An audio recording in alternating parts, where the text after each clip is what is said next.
Yeah. Misaotra niady anao ary tsy hafananoatra nanaiky satria nalatry la ihany akoatra na teo ny afenondrany be loatra nampahery ato anaty la ianatra ho be noho ny oatra misaotra fa zay navelanao tsy ho foana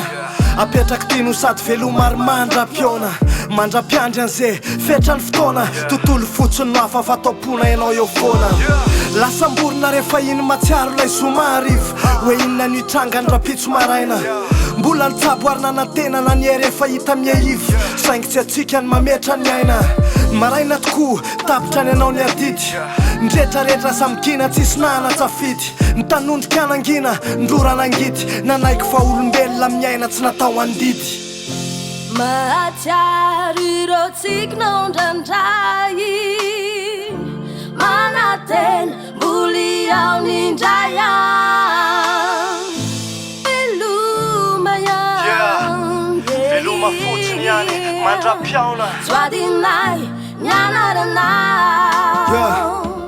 tsapako fa mafy noho ny mafy ny fanao fameloma tany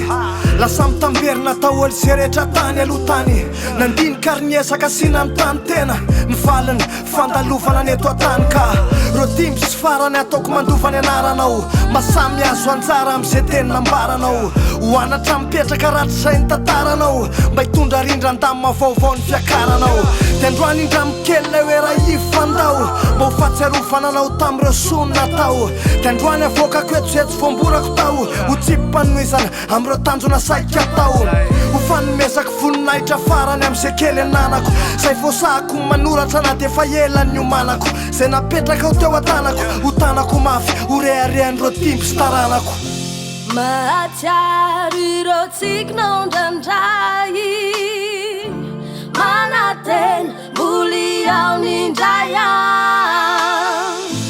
veloma ihany veloma fotsiny ihany mandra-piaona soadinay nianaranao